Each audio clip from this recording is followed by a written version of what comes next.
Good morning po sa ating lahat. Magandang araw po. Welcome to my vlog, Papa Dom's Vlog TV.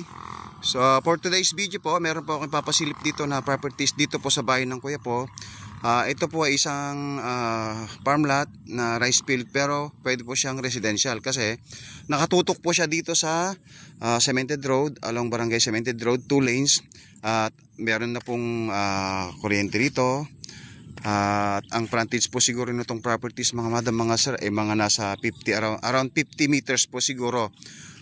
So ang properties po natin ay nahati po ng daan at irigasyon po.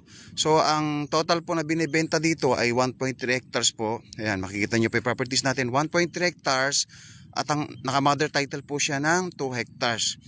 At ito po, meron po dito sa kabila po mga nasa 1,000 square meter po siguro natin nandito sa kabila. Simula po dito, ayan, dito po sa may kuneto, boundaries nito, ang boundaries niya hanggang sa may pilapil niyon. Tapos hanggang dyan po. Siguro ang frontage po dito sa kabila po, mga madam, mga sir, ay mga nasa 40 meters. At dito po sa kabilang properties po na mas maluwang po ay mga nasa around 50 meters po ang frontage po niya. Ito pong properties na ito ay po pwede po sa residential, rest house, farm po pwede po kasi ayan, kita nyo naman po, may mga bahay na po rito. Po pwede rin po siya sa subdivided lot.